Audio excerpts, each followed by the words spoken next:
there, and welcome to the Abundant Self Podcast, a podcast where we talk about everything there is to learn and to know about what it truly means to have life and life in abundance. My name is Sharon Chibai, and thank you so much for tuning in.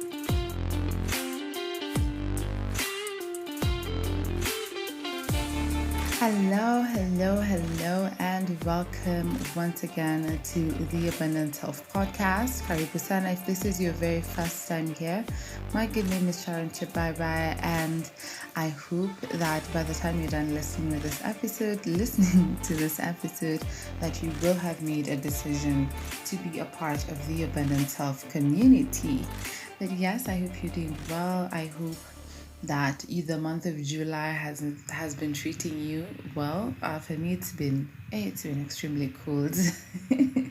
It's been extremely cold. I don't know if it's the same for everyone else all over the world, but definitely not. But yeah, I'm so excited and I'm so happy. I know my voice doesn't sound excited or happy. I've just literally woken up a few minutes ago, but I'm really excited about having our first year anniversary coming up very soon. And like I even said in the previous episode, sometimes I could be low, I could be sleepy or whatever it is, but every time I know that I'm supposed to be recording the episode or my podcast, let me tell you ooh, that is the coffee that I need to give me energy, to just make me feel excited and energetic. So yes, welcome once again. Feel at home, and I hope you're doing well. So today, this is episode 21 of the Abundant Self Podcast, and today we are going to be talking about happiness and well-being.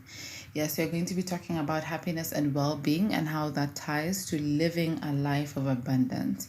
But before we even get onto that, allow me to recap our previous episode, that is episode 20 on consistency and growth. Now, this was a special episode even for me, and I know that one of our listeners had actually requested for this episode, and many of you actually had been asking me, how do I stay consistent? How am I able to just keep showing up for the podcast, keep showing up for my purpose?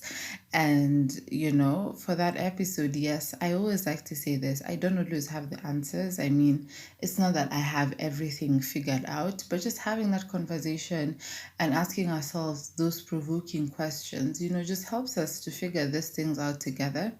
And so I remember one of the things that really stood out for me in that particular episode is the fact that, in today's world, we are always like there's going to be so many things that are going to try and teach us or show us how to be consistent, how to stay consistent to your goals, to your dreams, to your vision, whatever it is that you might want to call it. But for me, if there's something that I have learned, is that in order for you to stay consistent, it is important for you to start from a place of purpose, because purpose is what is going to fuel you to show up for what you need to do. So like for me, for the podcast, the only reason I have stayed consistent is because the why I started this podcast is always constantly ringing at the back of my mind, right? Where I know that this is why I decided to have the podcast. And even on days when I don't feel like doing it, I am not doing it for me. I am doing it for the other person, or for the person who is listening to this right now. So be sure to go and check out that episode. Be sure to either press pause, like I always like to say, and go back and check out episode 20, or you can listen to this episode up until the very end. And then when you're done, you can go ahead and listen to episode 20 on consistency and growth. Is it really possible? Is it possible to stay consistent to your goals, to your dreams, to your vision, whatever it is you might want to call it? Well, the big fat answer is yes. It is possible, but like everything else, it requires a lot of work. But even though like consistency is not like a walk in the park, it doesn't really have to be that hard. And the only way you can make things easier for you is starting with your why. Why do you need to do that certain thing? Why do you need to stay on course? Why do you need to keep showing up to whatever it is that you want to do? And then also go ahead and ask yourself, do you believe in that vision? Do you believe in the why? And then if you do believe in the why, and if you do understand what it would mean for you to stay consistent and the kind of impact, it would have either in your life or in the life of other people, then trust me, consistency is just going to be like taking a walk in the park. So, yes, like I said, today we are talking about happiness and well being. And I know this is a very interesting conversation. And for me, the reason I even decided to talk about this is because, for those of you who don't know this, Chebai, my name Chebai means the happy one. And for the longest time, every time I have told someone my name, every time I've told someone, my name is Chebai, and especially those who are from my native language, who understand my native language, they'd always ask me, "Oh, so are you happy?" They'd ask me, okay, so your name is the happy one. So are you a happy person? Are you a happy one? And there's someone at work who always says hi to me as the happy one. How are you today? And I mean, happiness is such a I think it's a concept that very many of us have taken for granted, and very many of us truly do not understand what it means. And I think it's just one of those things that I have always wanted to challenge myself about, because I know right here on the podcast, these are some of the things we ask ourselves. What does it mean to live a life of abundance? What does it mean when we say we are following our purpose? What does it mean when we say YOLO? What do those things mean? And so this concept or this topic of happiness and well-being is one that has constantly been on my mind, where I have asked myself, okay, so yes, my name means the happy one. And I like to believe that I am the happy one. I like to believe that I am a ball of energy that, easily influences my environment. People have said that, I am a social butterfly. People have said that, I gel easily with people. But sometimes, and I think I've even said this in the previous episode, where I've said, like, sometimes someone can say something about you, and you're just like, mm,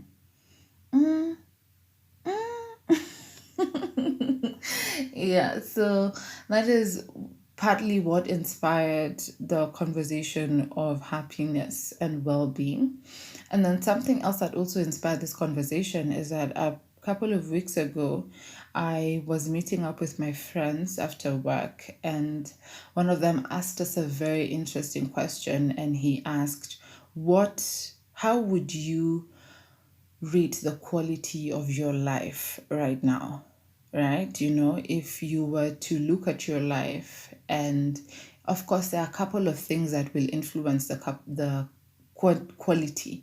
Yeah, there are a couple of things that will influence the quality of your life, be it your relationships, be it work, be it your, spirituality, your spiritual journey, your emotional journey. There's so many things that would impact, the quality of your life. But I remember he was saying, just even leave all those factors aside and just think about the quality of your life. If someone were to ask, what is the quality of your life? What would you say? And that was a very challenging and a very interesting question at the same time, because I kept thinking, I mean, how exactly would I rate my life? How would I rate the quality of my life? If we were to rate it from 1 to 10, or from 0 to 10, or from 0 to 100, how would I rate it? And actually, remember, it was from 0 to 100.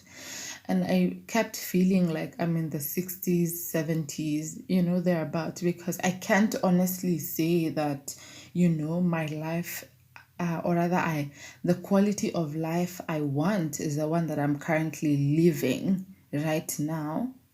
But, like,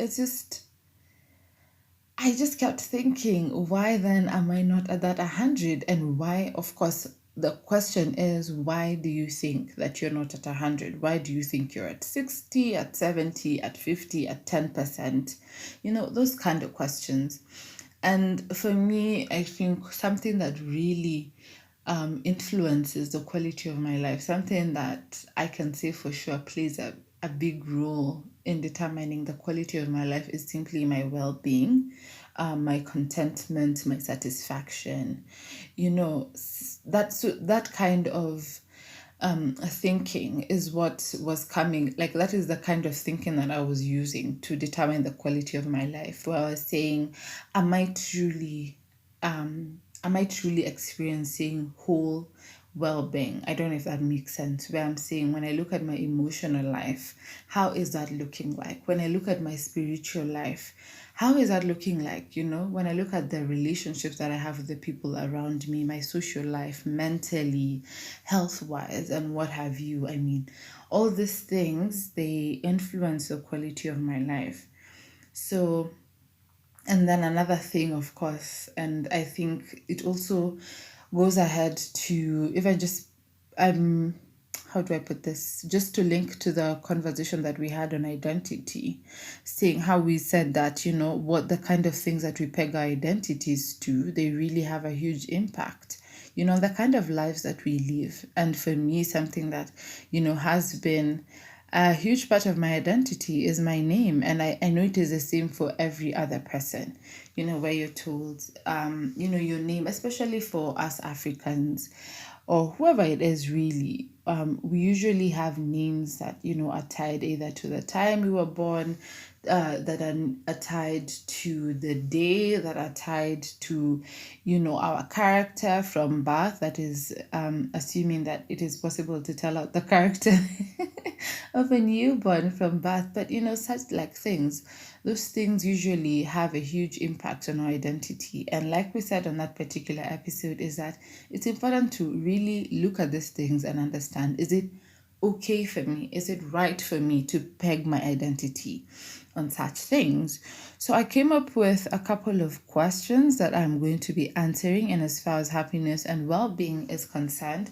And then of course we are going to see, how does happiness and well-being, how does that tie to living an abundant life? How does that have an impact, on the kind of the quality of life, that each and every one of us lives or leads? And like I said, happiness is a concept that is, I don't know. I don't know if I want to say it has been misused. I don't know if I want to say that it is something that we all widely know and are aware about, because every single day you're always being told, you need to take care of your happiness. You're always being told that true happiness comes from within. We're always being told so many things about happiness. We're always being educated about so many things about happiness. And the question is, what does that even mean? What does it mean when you're talking about true happiness? What does it mean when you're talking about well being? Yeah. So, without much further ado, I'll just go right ahead and answer the questions. And I felt it was going to be easier for me to speak from a guided place of these questions, and how they are tied to, happiness, well being, and just in my personal life. Yeah. So the first question is, based on your life experiences, what have you found to be the key ingredients for a fulfilling and happy life? And how have you cultivated them? Well, based on my life experience, I think up until this particular point in my life, I used to think that a fulfilling and happy life is made up of, having all the money in the world, traveling to different places. I think I had such a distorted understanding or definition of what a fulfilling life truly means. But then now, as I have, grown up, and now that I have, gotten to the place that I am right now, and even just having this understanding of abundance, having this understanding of purpose and what purpose truly means, then I would say that you could have all the money in the world, you could have everything really, and not live a fulfilling life, not live a full, abundant life. And that would be because you are not, pursuing your purpose. Because sometimes we find that, it just doesn't mean that, because I feel like it just doesn't mean that just because you aren't following your purpose that you wouldn't be successful. There are people who are not exactly following their purpose, like I was saying, but they're pretty pretty successful, or they are making wealth, and they're living a good life, good in quotes and quotes. So yeah, for me, the key ingredient to living a fulfilling and happy life, honestly, is following your purpose. And the reason I say this is because when you do the thing that you have been called to do, first of all, it becomes so easy. I mean, there's no resistance. It's not as difficult as trying to do something that, is not meant for you. When you take on a path that was clearly created for you, it becomes so easy for you to take on. And of course, I'm not saying so easy meaning that you won't have any challenges. I'm just saying easy because you have the grace for it, you have the understanding for it, the wisdom for it, whatever it is that you need, because that is the sole purpose, for which you are placed on this earth. And what happens when you do that which you have been called to do?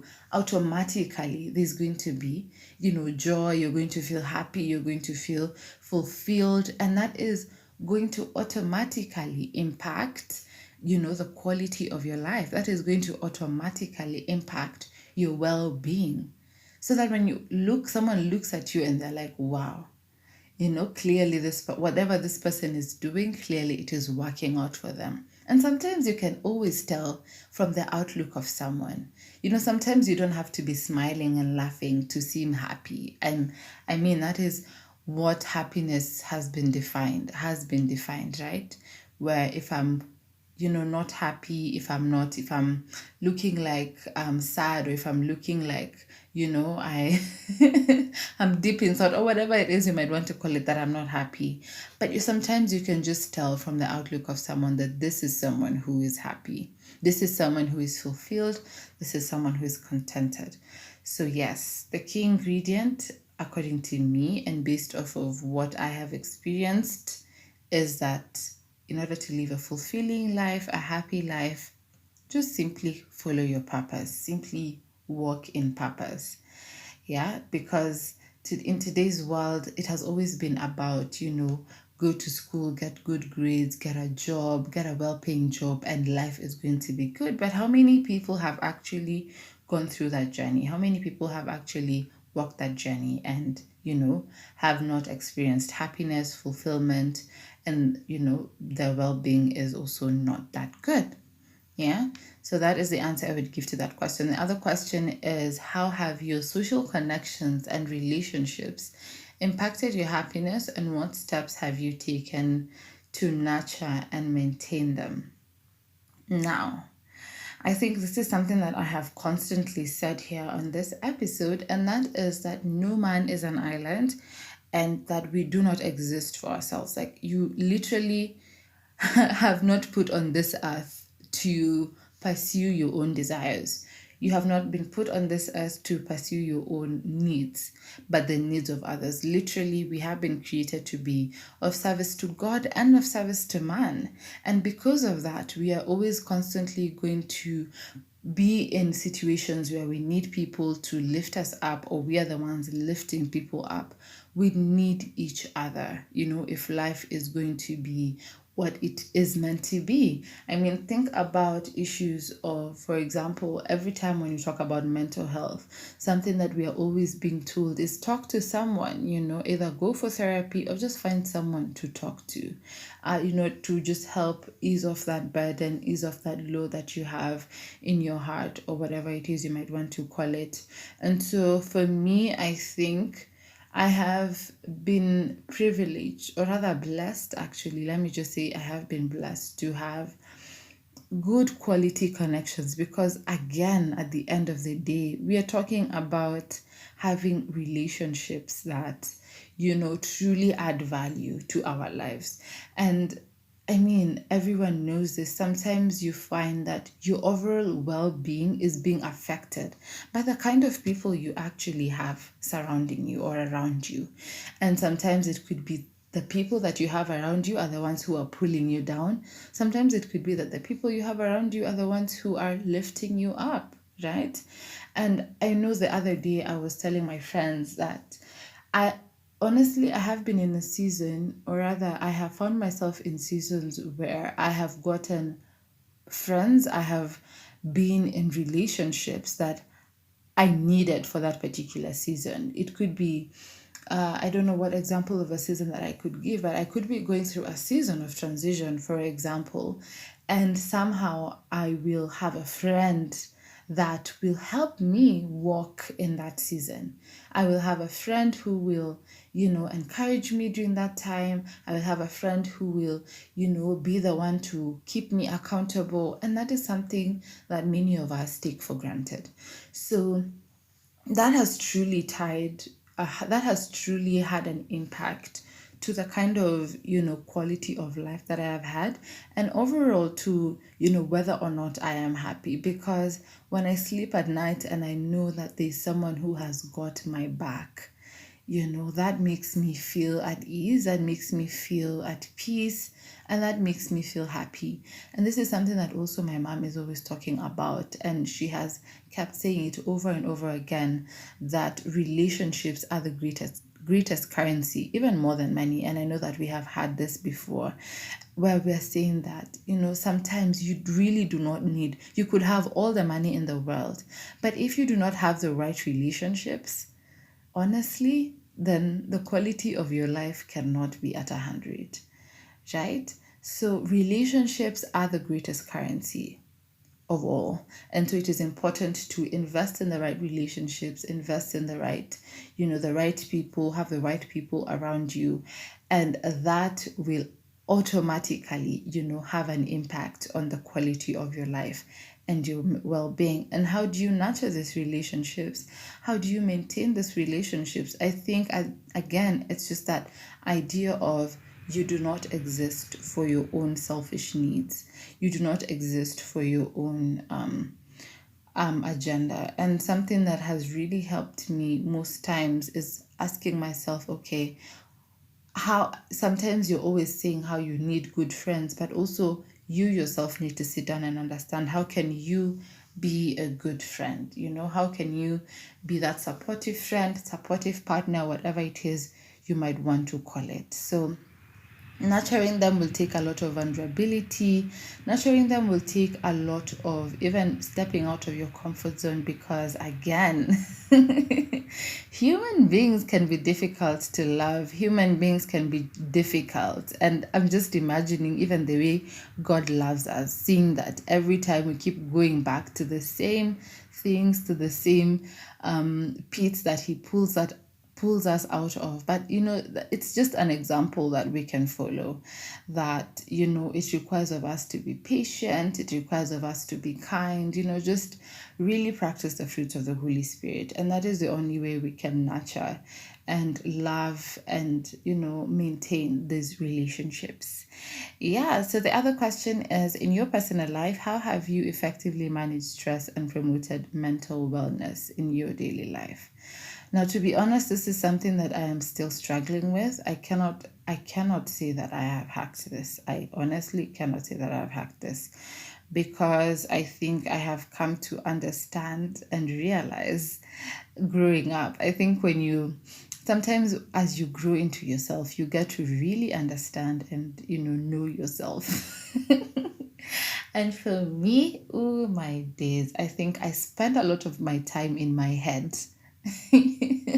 I spend a lot of my time in my head, and where you guys, let me just say that managing stress, I think, is still something that I am trying to figure out, because I always find myself thinking about things a lot, like something could bother me for a long time. It could be just in my mind, and I'm constantly thinking about it. And of course, I have even had a couple of sleepless nights where I just can't sleep because there's something that is on my mind and it is truly bothering me. And most of the time, it is because either I have also chosen to take that thing up on myself. I have chosen not to trust God, or I have chosen to believe that I am the one who is in control of those things. I don't know if I want to mention them, but yeah, managing stress, I think, is something that I'm still doing. It's something that I'm still doing, and of course that also has a huge impact on my mental wellness. And I think how I have promoted mental wellness for me, again, it's just simply being with people.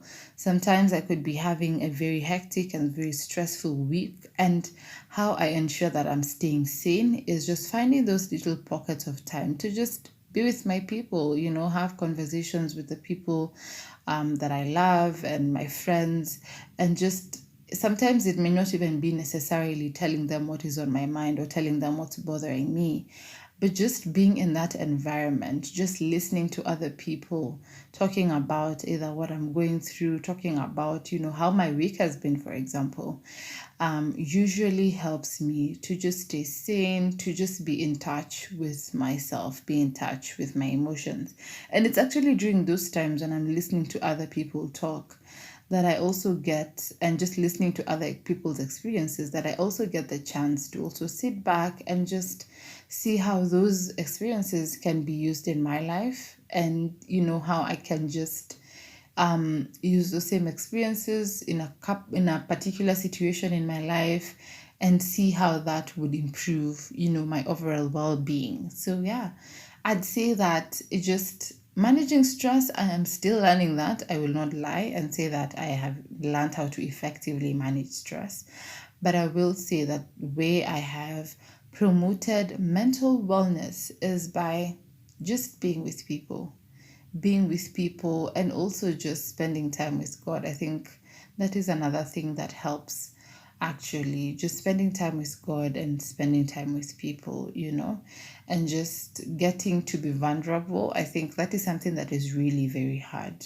Just being vulnerable with yourself, being vulnerable with others, being vulnerable even with God. I think we sometimes overlook that and the kind of impact that it can have on our overall well-being, on our overall fulfillment, on our overall state of happiness, if you might want to call it that. So yeah, the next question is, how has personal growth and continuous learning played a role in your well-being, and what steps have you taken to foster your own growth? This is a very important question. This is a very nice question. And the reason I say this is because, let me tell you, every time I have found myself in a situation where I am not growing, definitely I just feel stagnant. I feel like I'm not going anywhere. I'm not moving forward. Those are the moments actually that I have been sleepless. I have been awake all night thinking about, what am I going to do? Because every time I have not invested in my personal growth as an individual, I will feel stuck. And we live in a world that is constantly changing, that is literally constantly demanding of us that we move, that we change with it, that we realign ourselves, to that particular kind of season, whatever season it could be.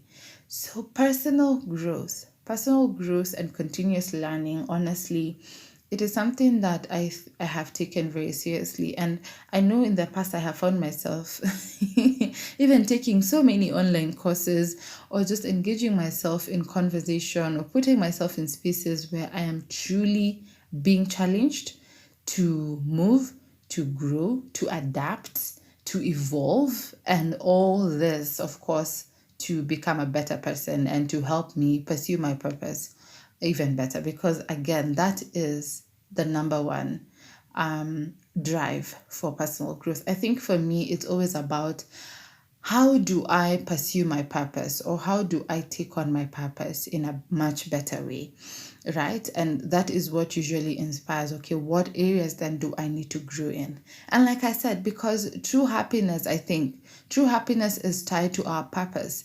Then what do you need to do? What do you need to do to pursue this purpose to the fullest, right? Do you need to develop your mindset? Do you need to take on a certain course? Do you need to have a mentor, for example? Those kind of things, I think it is important to think about, because again, you need to look at happiness from a point of not, you need to look at, what is your definition of happiness? What is your definition of happiness? What do you need to do to be happy?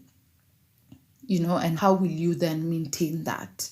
right? And that also goes ahead to talk about consistency. That goes to talk about, identity crisis. I mean, so many of these things are connected. Where for me, like I said, happiness came from a point of my name, my identity saying that my name is Shabaiba, it means the happy one. And then, of course, people will ask me, so then are you happy? And I'd be like, am I happy? And for me, it is not really, it just takes more than a name for me to define what happiness means to me. Happiness means walking, it's just a feeling that comes when I know that I am walking in the path that I was created to walk.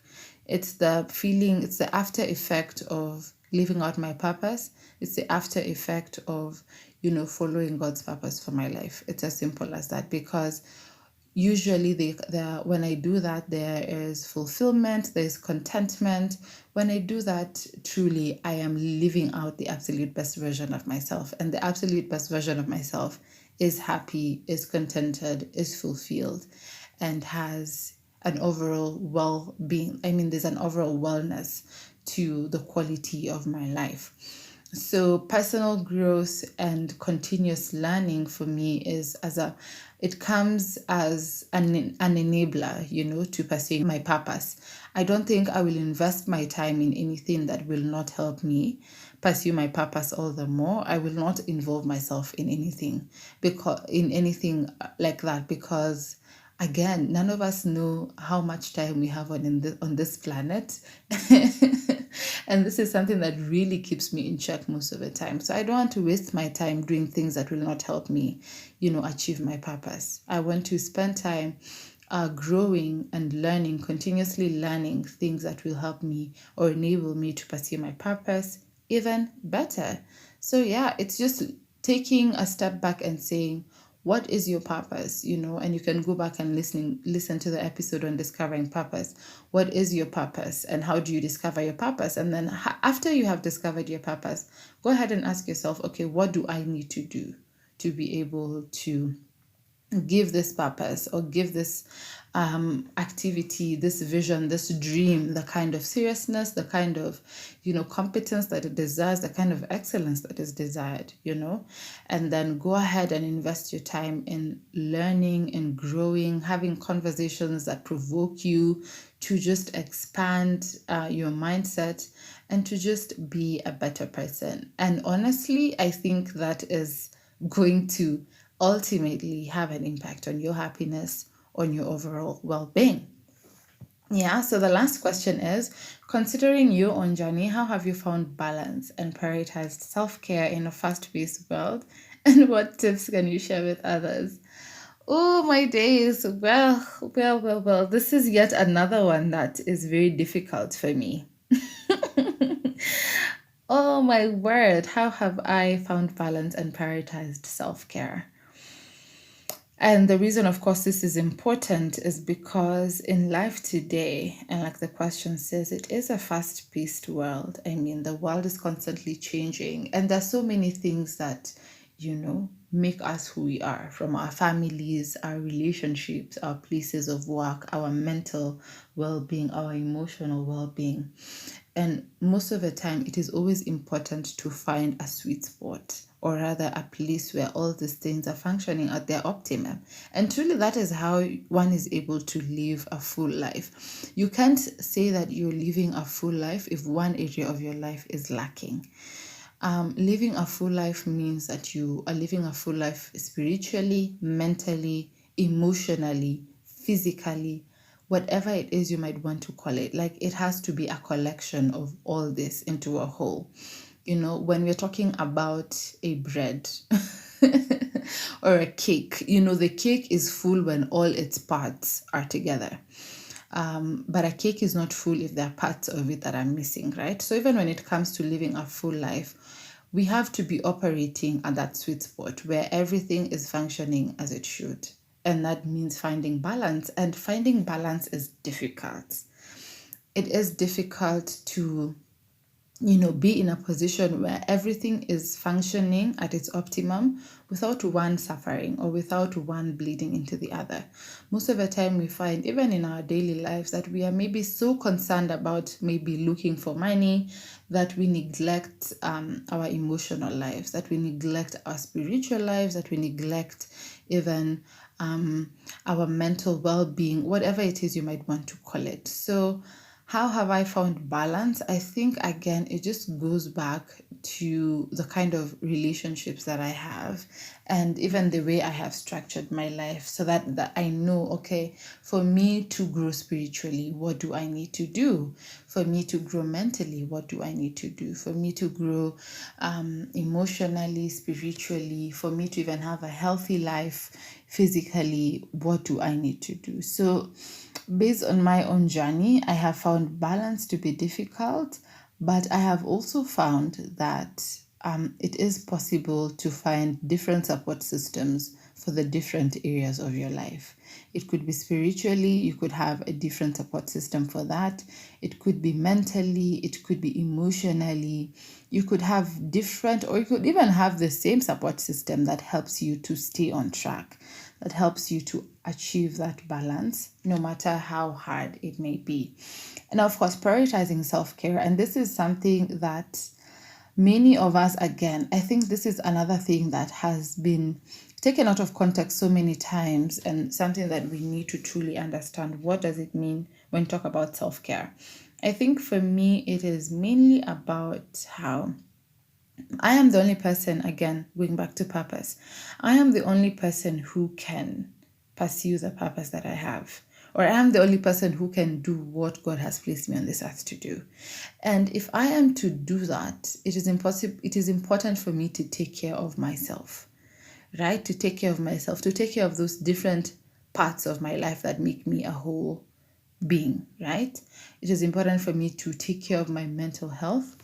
It is important for me to take care of my spiritual health. It is important for me to take care of my physical health. It is important for me to pay attention to all these parts and how they impact my life. Because if I don't take care of myself, if I don't look out for myself, and again, even the way it's sounding, it's sounding like it's so selfish. It's sounding like it's coming from a place of pride. But just stick on me, stay with me on this one, is that it is important for us to be able to take care of ourselves. And self-care, it doesn't, like, I know when you think about self-care, you're thinking about taking those hot showers, long showers, doing, I don't know what your idea or your definition of self-care is, but for me, it's truly about how do I ensure that I am, that my well-being is at 100, or even maybe at 90, at 80%, so that I am able to truly pursue my purpose the way I am meant to, right? And, sometimes it could be that you need to create a system that allows you to do this, where you know that, yes, I have been working all day, but no matter how tired I am, I need to have my quiet time. I need to spend time, read the word, pray, and just feed my spiritual man. You create systems where it requires for you to build your mental growth. It requires for you to build your emotional capacity to be an emotionally intelligent person, and that is how you take care of yourself, because you are the only person who can do that which God has put inside your heart.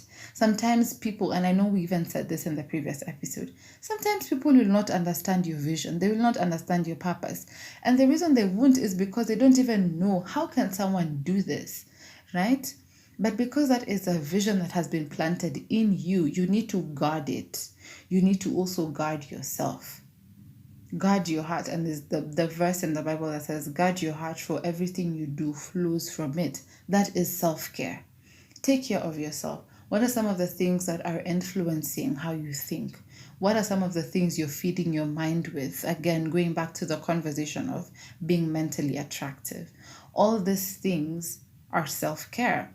You taking care of yourself, you finding that balance where each and every area of your life it doesn't even have to be at 100%, but it's just operating at an optimum level that allows you to pursue your purpose at ease and, the way that, God intends for you to live or to do it. Yeah. So yeah, that's pretty much it. And now going back ahead to think about again, like I said, how does all this tie to living an abundant life, right?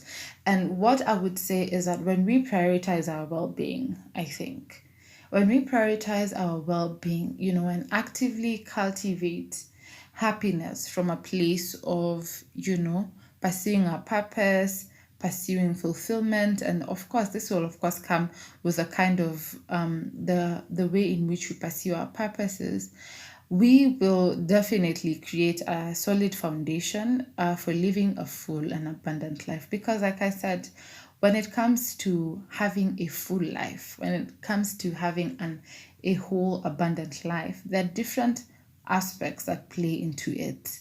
There are different parts that play into it, and it is important for us, like I said in that last question, find that place of balance and even see how we can take care of each and every one of these areas of our lives so that it can go ahead and of course promote our overall well-being.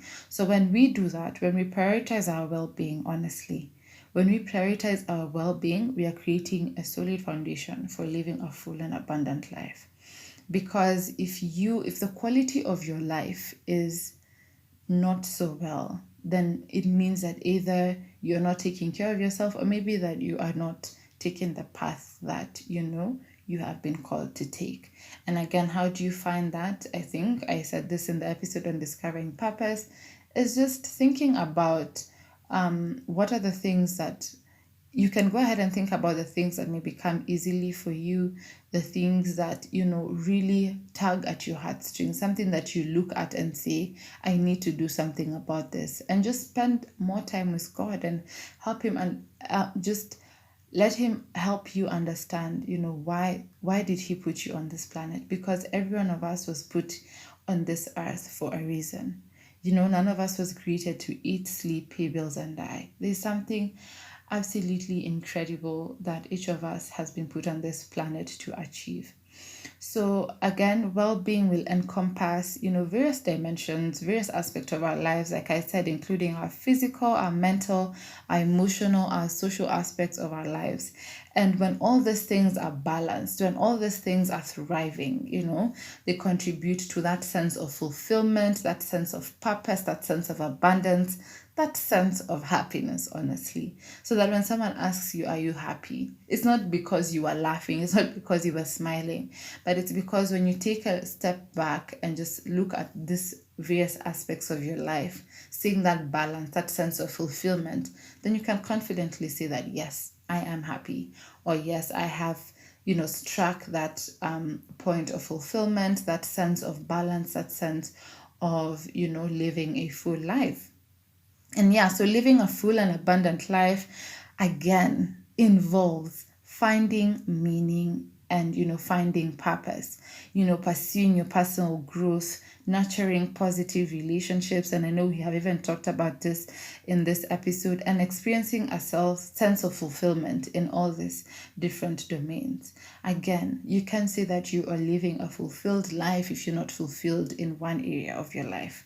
You can say you are living a fulfilled life if you're not fulfilled in your spiritual life, in your emotional life. You have to be fulfilled in all of these areas of your life. So happiness, well-being, fulfillment, they're all tied to this integral part where we need to be able to, it's like having a piece of each. When you feel fulfilled in your spiritual life, when you feel fulfilled in your emotional life, even in your financial life, all these things, now they all of them just come together and tie to your overall happiness, to your overall well-being.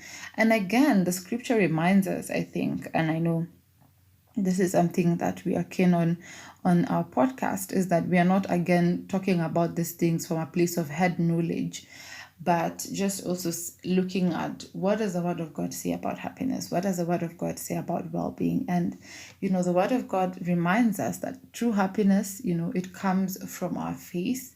It comes from the love that we have of God.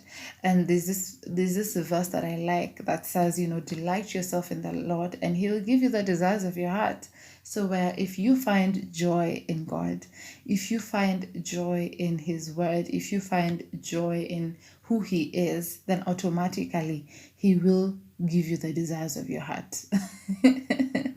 Automatically. And I know even when we started on this, when we started the episode, I was saying that, for me, happiness meant, having all the money in the world, doing certain things. But remember, all that is fleeting, right? All that happiness or that definition of happiness that the world seems to impose on us, it is fleeting, it is superficial.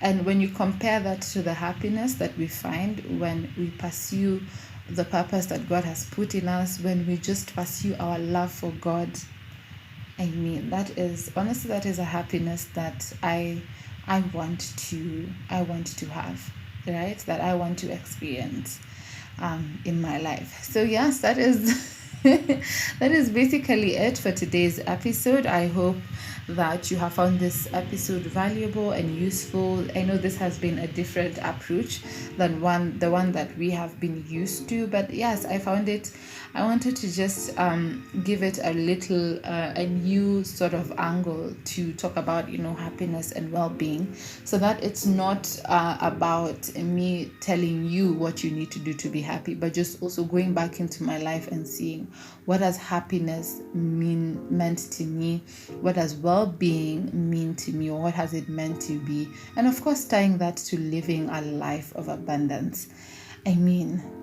You guys, it is possible. Let me just say this. It is possible to live a full and meaningful life. It is possible to live a life that is full of hope, that is full of joy, that is full of love. And that is something that you need to remind yourself. Honestly, it doesn't matter what situation you are in. It doesn't matter what you are going through. But you need to always remember that, like John 10:10 says that, God came that we may have life and have it more abundantly. And that is His desire. It is His desire that we live full lives. It is desire that we live lives that are fulfilling, lives, that are full of contentment, full of happiness, and happiness that is found in God, happiness that is found in the purposes for which He has placed us on this earth, happiness that comes from a place of being of service to God and of being of service to man. So yes, that is basically it for today's episode. Be sure to check out our website. Be sure to check out our social media pages. We are on Instagram, on Twitter, and on Facebook at The Abundant Self. And you can also reach out to us. I have placed the WhatsApp number, or rather my WhatsApp number, on the show notes. You can reach out to me. Let me know what you think about this episode. Let me know what you think about the podcast. And let me just say thank you to those of you who have been tuning in and reaching out. Sometimes I could see someone reaching out to me and I would think that they're reaching out to me based off of the latest episode, but then you find it's someone who's maybe listening to episode 2 and they're like, this episode was really meaningful to me. Honestly, thank you guys.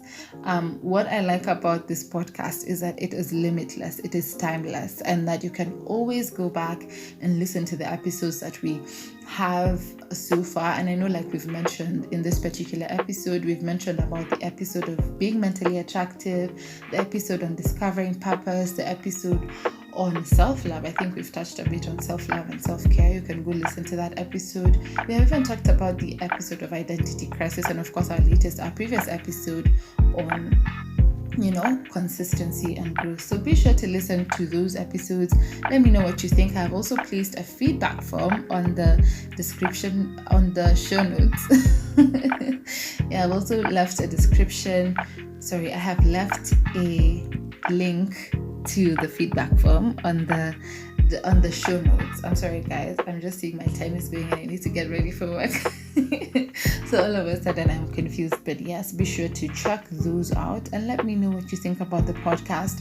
Let me know what you're learning. Let me know what you want us to talk about. At the time of recording this episode, we have one episode to go before we can celebrate our 1 year anniversary. And again, I am so grateful to you who's listening to this episode, whether it's for the first time or whether you're a returning listener. Thank you for being with us throughout this journey. And I hope that you're finding value in it. I hope that these episodes are edifying your life and that they are helping you to be the absolute best version of yourself, and most importantly, to embrace a life of abundance. So yes, that's pretty much it. Like I always like to say, if you remember nothing else from today's episode, I hope you remember that you have been called to have life and life in abundance, and that I am rooting for you. Bye-bye.